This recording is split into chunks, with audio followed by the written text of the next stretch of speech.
tentei achar uma frase que na verdade sintetizasse aquilo que é a igreja que não se vê. A igreja que não se vê é aquela que é mais importante do que imponente. Não sei se você consegue perceber. É aquela que é mais importante do que imponente. Essa é a igreja que não se vê. E é dela que eu quero falar, porque é dela que eu quero fazer parte. É dela que eu gostaria que a igreja de Novo Tempo, apesar da bandeira do Novo Tempo, fizesse parte dessa igreja, que é a igreja que não se vê. É a igreja que a gente percebe mais do que, sabe, do que efetivamente divulga, do que efetivamente percebe o serviço, percebe a ação. E eu tenho isso bem ardido no meu coração. A gente precisa ser essa igreja, uma igreja menos imponente e mais importante. Porque essa relação de imponência e importância, às vezes, não sempre, mas muitas vezes, ela é inversamente proporcional. Às vezes, quanto maiores e mais imponentes nós somos, menos importantes nós nos tornamos no conceito de sermos igreja. E eu estou indo realmente nesse caminho e gostaria de convidá-los e convocá-los a irem comigo. Tem gente que pergunta por que nós nos fragmentamos tanto, por que a igreja de Palpuna se fragmentou e gerou uma igreja em Caxias, e por que depois nós geramos uma igreja em Vista Alegre, por que geramos também uma igreja em Piabetá, por que nós nos fragmentamos tanto? Porque é mais importante termos importância e essência do que sermos imponentes. Se quiséssemos ser imponentes, nós nos juntaríamos, imagina aqui, que tem só um grupo, uma parte do que é a igreja toda, mas nos juntaríamos e faríamos uma igreja. Seria economicamente mais viável até, porque pagaríamos um só aluguel, enfim, teríamos uma só esteira de luz, coisa assim. Mas eu entendo que a igreja precisa ser mais importante do que imponente. Deus tem nos chamado. Eu observo isso na palavra de Deus, mas eu tenho algo a compartilhar com vocês. Uns dias atrás, quase um mês atrás, eu estava assistindo um pequeno vídeo que está na internet, no YouTube. Se você quiser depois pegar lá para ver. O título é Mulher Invisível. Trata-se de uma mulher que descobriu que ela era invisível, porque as pessoas não notavam. Dentro de casa ela era pouco notada, pouco percebida, no convívio com a família. Uma vez ela foi levar o filho na escola e aí a professora falou assim: quem é essa que veio com você? E o filho de 5 anos disse: ninguém. Não é ninguém. Ela se sentiu assim: caramba, como é que pode? E aí a situação foi decorrendo, ela começou a perceber que ela não estava sendo notada. E aí um dia uma família amiga que viajou, foi para a Europa e voltou de lá, encontrou amigos e chamou ela para esse encontro na volta e presenteou a ela com um grande livro assim, de fotografias com as catedrais da Europa. As catedrais da Europa. E aí ela achou estranho aquele presente estranho, porque ali estavam as fotos das grandes catedrais da Europa e ela estava descrito ali, todas elas estava escrito que não havia, eles não tinham como comprovar quem foi que construiu essas catedrais. Quem foram as pessoas que construíram. Porque na maioria das catedrais levaram mais de 100 anos para serem construídas. Então aqueles que construíram, de fato, na verdade, ficaram anônimos. Mas eram obras, e são obras suntuosas, conhecidas no mundo todo. E aí, quando ela recebeu aquele livro com as figuras das catedrais, ela achou estranho aquele presente. E a dedicatória dizia assim: com admiração por tudo de bom que você constrói e ninguém vê.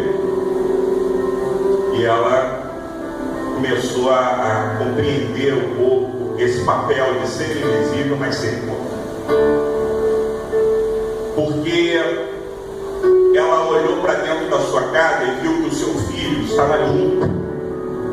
E apesar dele dizer para a professora: não é ninguém, o fato dele estar limpo, com a sua roupa limpinha, arrumadinho, e ter o prazer e a alegria de levar os seus coleguinhas em casa para participar, para brincar, numa casa limpa, arrumada, ajeitada, tudo no lugar, ela disse: eu tenho participação.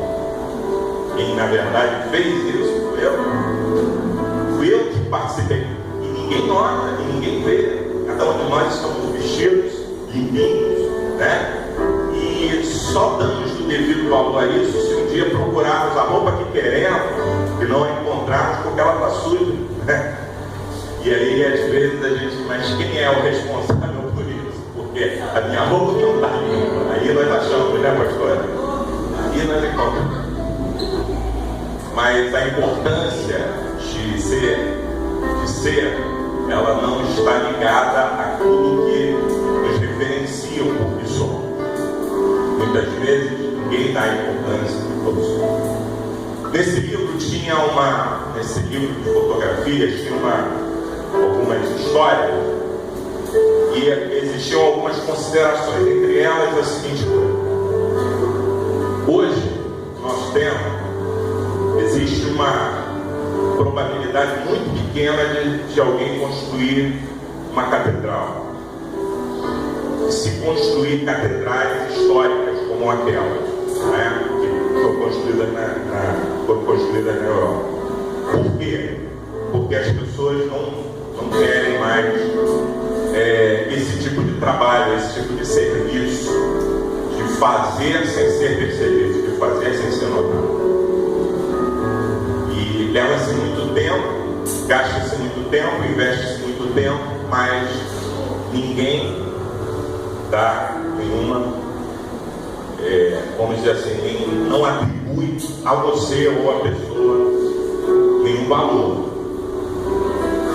Tinha uma história dentro desse livro que dizia que um dos construtores de uma das catedrais ele esculpiu um pássaro bem no alto daquela catedral, bem em cima. E ele esculpindo aquele pássaro bem em cima da catedral, alguém disse o seguinte: mas depois o telhado vai ser colocado. E quando o telhado for colocado, acabou, ninguém mais vai ver esse pássaro que você está levantando tempo para fazer, para colocar ele. E ele disse: ninguém vai ver, mas Deus vê. E é disso que eu queria falar, é dessa igreja que ninguém vê, mas Deus vê. E eu gostaria de falar, porque é a esperança, o desejo do meu coração é que a igreja do Novo Tempo se torne essa igreja invisível. Essa igreja que ela deve ser perseguida pela sua importância e não pela sua imponência. Essa igreja que se sair do cenário vai fazer falta para as pessoas. Mas não para as pessoas que passassem e vissem uma grande e bela fachada ou um grande e belo templo, mas para fazer falta para pessoas que passavam, precisavam, necessitavam, queriam uma palavra, gostariam de poder entrar e serem acolhidas, e foram, e serão, e continuarão sendo até a volta de Jesus Cristo. Sem que haja imponência, porque nós não precisamos dela. Nós precisamos nos tornar cada vez mais importantes. Eu lembro que o pastor Neu Barreto, uma vez, ministrando, dando uma entrevista, perguntaram para ele: pastor, qual é o tamanho da sua igreja? E ele disse: não sei, mas acredito que a gente tenha uma média de 300 pessoas. Ele falou: mas a sua igreja parece ser bem maior. Nós temos 2.000 e poucos membros. E ele disse: mas a igreja não é a quantidade que ela mostra. A igreja é o que ela faz. A igreja é o que ela interfere. É o tamanho tamanho dela pode ser medido pelo tamanho da sua interferência em todo o tempo. Seja nas pessoas que entram aqui, uma pessoa. Ou seja, quando nós saímos como uma pessoa, fazemos diferença no mundo. Às vezes nós estamos em grupo e temos que fazer diferença em grupo. Mas muitas vezes estamos sozinhos, uma só pessoa. Sendo igreja, essa igreja que não vai aparecer, que ninguém vai dizer foi a igreja tal que fez, sabe? Mas o Senhor um dia, isso eu creio, o Senhor um dia vai olhar e vai dizer: eu vi que você fez. E pensando nisso, e Deus tem realmente falado isso no meu coração, eu quero compartilhar com vocês uma passagem que me saltou os olhos, um versículo. Eu vou ler alguns, mas um versículo só me saltou os olhos. Para tratar nessa manhã com a igreja que eu espero viver, a igreja que ninguém vê. Se percebe, mas ninguém vê. Esse texto que nós vamos ler, ele está em Mateus, está também escrito, mesma passagem em Lucas, mas eu quero ler em Marcos, mesmo relato, Marcos capítulo 2. Para a gente falar desse contexto de igreja, que igreja é essa que nós precisamos ser. Marcos capítulo 2. Por que eu escolhi o texto de Marcos? O texto de Marcos está numa tradução, eu consegui achar uma tradução da Almeida Revisada, que tem um detalhe que na expressão de Mateus ele não dá essa ênfase, o Lucas também não dá, mas Marcos, a gente aprendeu que Marcos foi tão somente um escritor, ele não participou das coisas, mas ele recebeu de Pedro informação das coisas, ele foi escrevendo, viu? Marcos, o Evangelho de Marcos. Marcos, ele trata de um detalhe que talvez seja de fato, faça de fato a diferença para esse texto. Vem comigo, por favor, Marcos 2, versículo 1 diz assim: alguns dias, pelo menos essa versão aqui que eu estou lendo diz assim: alguns dias depois entrou Jesus outra vez em Cafarnaum, e soube-se que ele estava em casa. Ajuntaram-se, pois, muitos, a ponta de não caberem nem mesmo diante da porta, e ele lhes anunciava a palavra. Nisto vieram alguns a trazer-lhe um paralítico carregado por quarto, e não podendo aproximar-se dele por causa da multidão, descobriram o telhado onde estava, e fazendo uma abertura, baixaram o leito em que jazia o paralítico. Jesus, vendo-lhes a fé, disse ao paralítico: filho, perdoados são os teus pecados. Versículo 12. Então ele se levantou e, tomando logo o leito, saiu à vista de todos, de modo que todos pasmavam e glorificavam a Deus, dizendo: nunca vimos coisas semelhantes.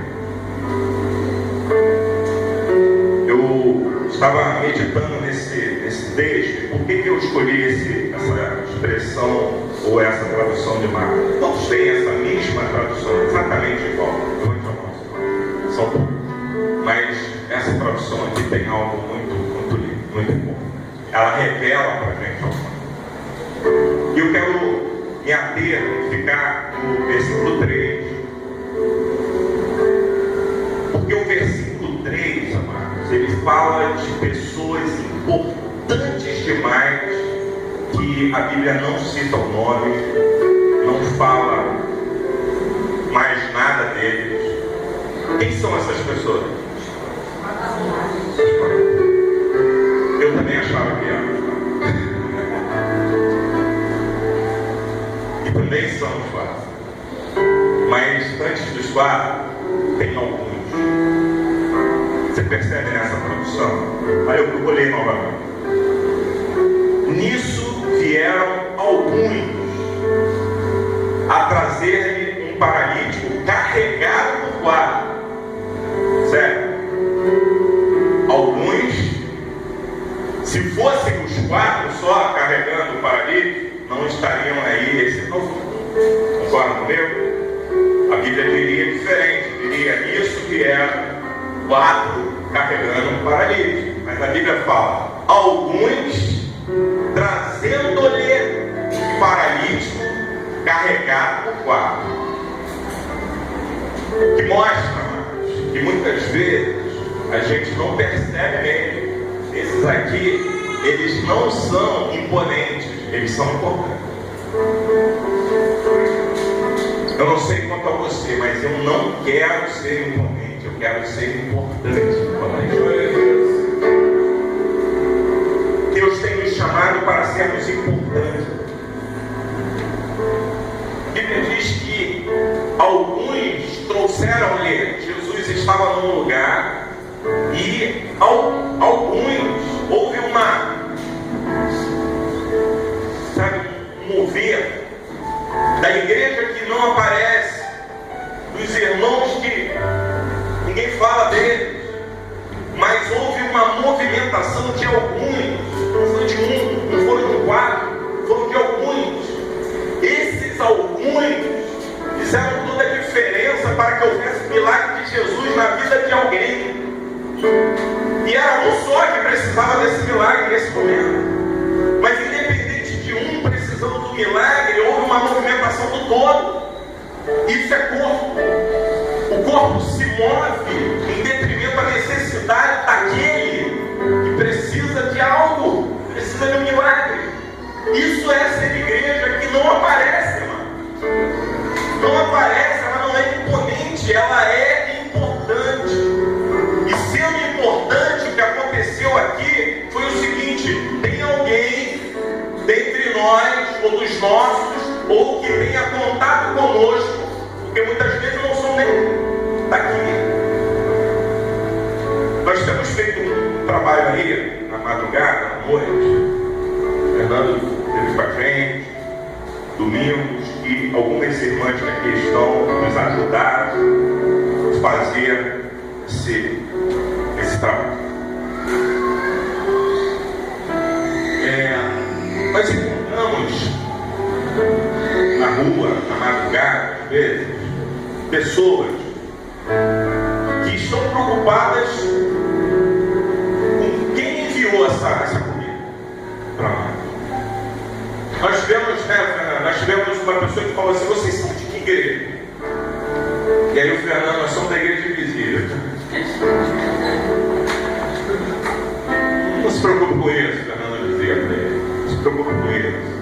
E ele estava preocupado, porque ele falou: não, eu quero saber, porque tem uma igreja que prega sobre Moisés, mas eu estou procurando uma outra igreja. Aí, tá bom. E aí ele estava preocupado com isso. Aí nós passamos em um outro lugar e falamos: o senhor aceita uma refeição? E aí ele falou assim: é do Padre Marcelo? Quase que eu falei: não, é do Pastor Marcelo. Eu falei assim, aí o padre estava falando: não, é de Deus. Aí ele veio para receber a comida, para receber a palavra. Teve algumas pessoas, e aí isso na outra vez não aconteceu, porque nós estamos aprendendo a fazer esse trabalho, na verdade. Mas da outra vez a gente acordou todos aqueles que estavam dormindo para receber a palavra e a comida.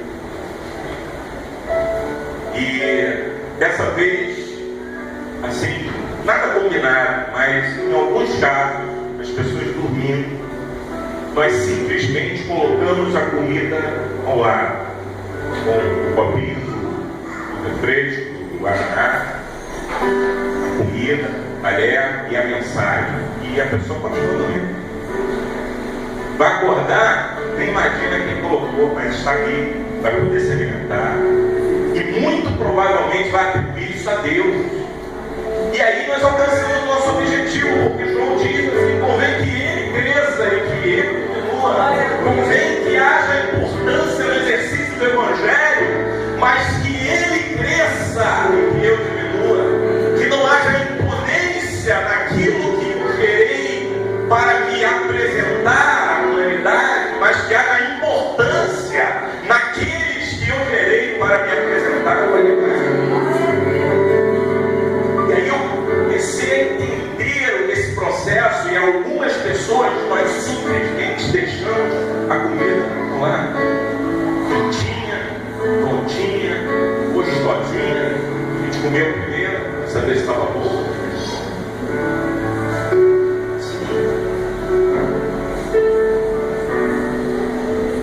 Nós tivemos com pessoas que diziam assim: eu não sei, mas parece que Deus não se importa. E nós falamos assim: Deus se importa, Ele mandou a gente aqui.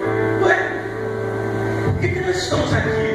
Porque Deus se importa contigo, comigo. Você faz toda a diferença para Deus. Ele está preocupado contigo. Ele está preocupado com a tua vida, cara. E aqui houve um movimento de gente que não vai aparecer um nome que a gente só vai saber, possivelmente na glória do dia. Quando chegarmos lá, certamente o Pai vai chamar a gente. E cá, eu apresentar alguns que se preocuparam com um que estava paralítico. Paralisia, amados, aponta para aquele que não consegue ir sozinho. A paralisia aponta para a deficiência. E muitas vezes nós também não queremos nos relacionar com quem tem deficiência. Deficiência é defeito, é problema, são sinônimos. E às vezes, entre nós não queremos conviver com os problemáticos. Mas o Senhor está chamando alguns. Eu já estou nesse exército, eu já faço parte de alguns. Não muitos, mas alguns. Isso vieram alguns a trazer-me um paralítico, carregado por 4. No meio de alguns ainda teve mais gente que se dispôs a ir além, a fazer além daquilo que alguns tinham decidido fazer. O que eles tinham decidido fazer? Vamos levar esse cara lá, Jesus está lá. Vamos levar? Pô, mas aí é longe, não tem problema, a gente revela. Vamos lá. Eu acredito até, agora não está escrito, mas olhando para esse texto, da forma como eu estou olhando, eu acredito que esses 4, eles se revelavam, não eram só 4. Se eram alguns que decidiram, e se a caminhada foi longa, era 4 pela necessidade de pegar um em cada ponta, lembra que tem peso, um em cada ponta da cama, ou da máquina. Mas certamente no caminho, andando, talvez alguém diga: cansei. Eu vou, opa, deixa comigo. Às vezes a gente vê isso assim na prática quando alguém morre, caixão lá. É ruim a dessa levar aquele caixão, né? Caixão, carregar caixão, cara. É ruim pelo aspecto da pessoa que está aí, né? Folha, segura. Mas quando a gente carrega, quantos já carregaram o caixão aqui? Levanta a mão, os homens aí que já fizeram. Quando a gente carrega, a gente sabe que está pesado. Quando vai chegando então perto do local da sepultura, é um problema, porque vai tendo que contornar e passar pelo meio de outra, e às vezes não tem espaço, passa você e tal, e fica aquela confusão. Eu imagino o quão difícil foi levar esse paralítico. Chegando lá no lugar cheio, lugar lotado, porta tomada, não tem ninguém. Meu irmão, não foram 4 os que trabalharam em prol. Vamos botar ele no telhado. Sobe ele, vamos lá. Vai, segura, vai, puxa.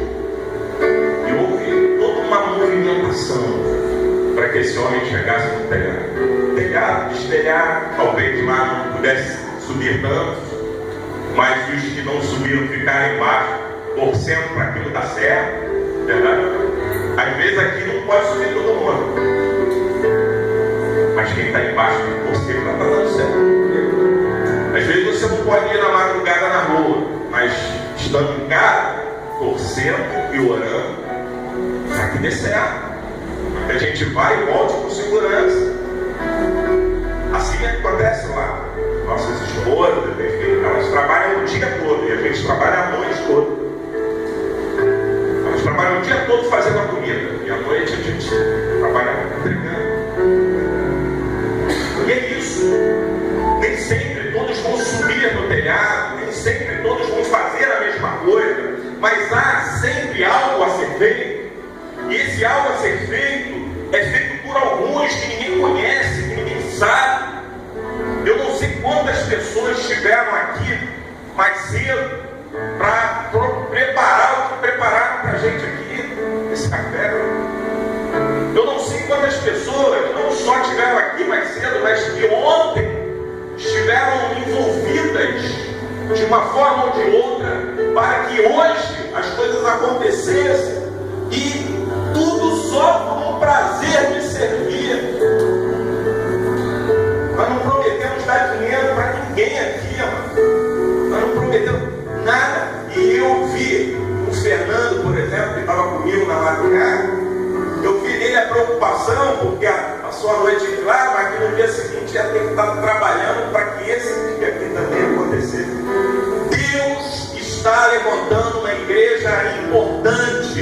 E igreja de Novo Tempo, nós derrubamos essa bandeira para trocar a bandeira por uma igreja importante.